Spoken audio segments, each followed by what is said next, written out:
Today, I'll show you how to build a newsletter on Substack step by step so you can start publishing and growing your audience as quickly and easily as possible. First, open your browser and go to substack.com. If you already have an account, make sure you're signed in. If you don't, you'll need to create one before you continue, but that's very straightforward and only takes a minute. Once you're logged in, you'll be on your Substack dashboard, which is your home base for writing and managing your newsletter. Now, look toward the bottom left corner of the screen. You'll see an icon with 3 horizontal lines. This is often called the menu or hamburger icon.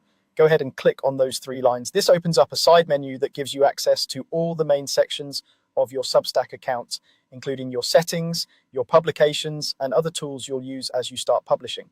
From that side menu, find and click on Settings. The settings area is where you control how your Substack account and publications behave.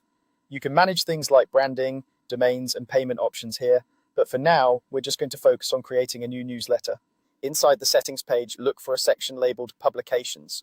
This is where all the newsletters or publications associated with your account are listed.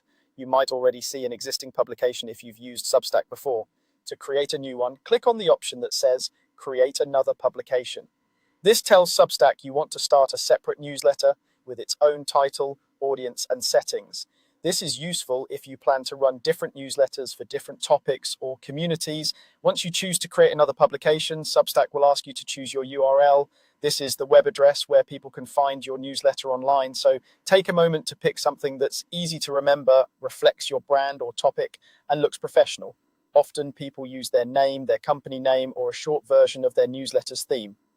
Type in your desired URL, check that it's available, and when you're happy with it, click Continue to move on.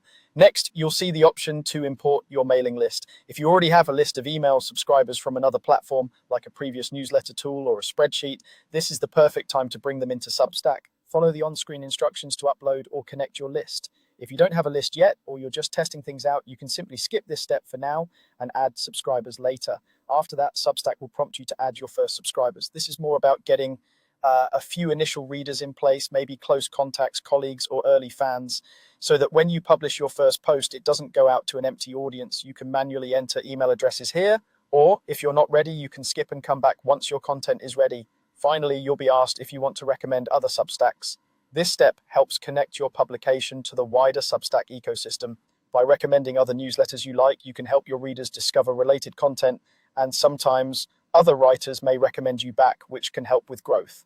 Browse through the suggestions, select any that fit your niche or that you genuinely enjoy, or just skip this for now if you prefer to keep things simple. Once you've gone through these steps, your new Substack newsletter is set up and ready for you to start writing, publishing, and building your community.